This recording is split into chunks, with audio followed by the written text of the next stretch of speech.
Internal fact finding হবে, departmental inquiry হবে, তখন ওনাদের যাদের বিরুদ্ধে আমরা আজকে অ্যাকশন নিচ্ছি তার বক্তব্য নেব, এবং ভিকটিম ফ্যামিলি যদি চান তাদের বাড়িতে গিয়েও আমাদের অফিসাররা নিয়ে আসবে, এবং তার পারিপার্শ্বিক যা আছে, ফোন কল রেকর্ড,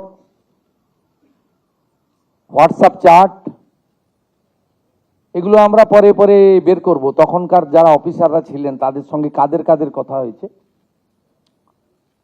কোনো মন্ত্রী মুখ্যমন্ত্রী দিদেন টাইমে তাদের কোনো ইনস্ট্রাকশন ছিল কিনা, এগুলো আমরা সব বের করব। কারণ ওদের যে অফিসিয়াল এবং পার্সোনাল, সেটা আপনার ইনভেস্টিগেশনের পার্ট, কিন্তু আমরা ওই মিসহ্যান্ডেলিং আর পরিবারকে বেআইনিভাবে অর্থ অফার করা।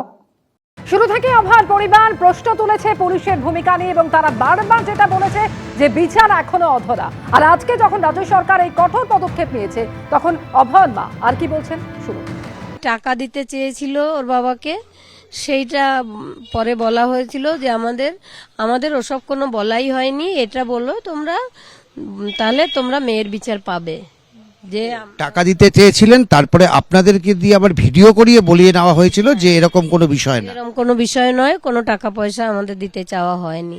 এই তিনজন আইপিএস এর মধ্যে কারা কারা ছিলেন সেই এইটা এর মধ্যে ছিলেন হচ্ছে ঘোলা থানার ওসি, যিনি এখনো ওখানে ঘোলা থানাতেই আছেন, তিনি ছিলেন দরজার সামনে দাঁড়িয়ে, আর আমাদের পাশের বাড়ি সঞ্জীব মুখার্জি ভিডিওটা করেছিল। সেদিন আমার প্রেশার অনেক হাই হয়ে গেছিল, প্রচন্ড জ্বর ছিল, আমার বসতে পারছিলাম না, আমার ছোটদা আমাকে জড়িয়ে ধরে রেখেছিল, আমি বারবার বলছিলাম আমি পাচ্ছি না, আমি শুতে যাই। তা সঞ্জীব মুখার্জি জোর করছিল যে না, তুমি মা, তুমিই বলে দিয়েছো টাকা দেওয়ার কথাটা, তা তোমাকেই বলতে হবে যে এসব কিছুই হয়নি।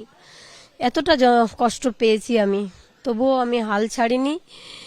আর যতদিন না সমস্ত অপরাধী গ্রেপ্তার হবে, ততদিন আমি এই লড়াইটা চালিয়ে যাব। তালিকা আপনি একাধিকবার বলেছেন, কাকে কাকে আপনি আরো চিহ্নিত করতে চান যারা এই গোটা প্রক্রিয়া? আমার কাছে লিস্ট রয়েছে, তবে এটা তো তদন্ত বিষয়, সেই জন্য আমি এখন বলতে পারবো না। আমি আশা কখনো ছাড়িনি, তবে সেই আশাটা আর একটু মানে একটা ধাপ পেরোলাম।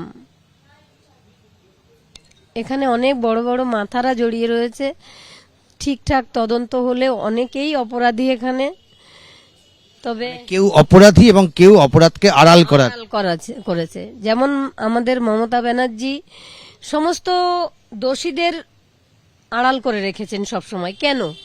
দোষীদের আড়াল করার জন্য উনি কোটি কোটি টাকা, আমাদের জনগণের ট্যাক্সের টাকা খরচা করে দিয়েছেন। এটা কেন করেছেন, এটার জবাবও দিতে হবে ওনাকে। এবিপি আনন্দ, এগিয়ে থাকে, এগিয়ে রাখে।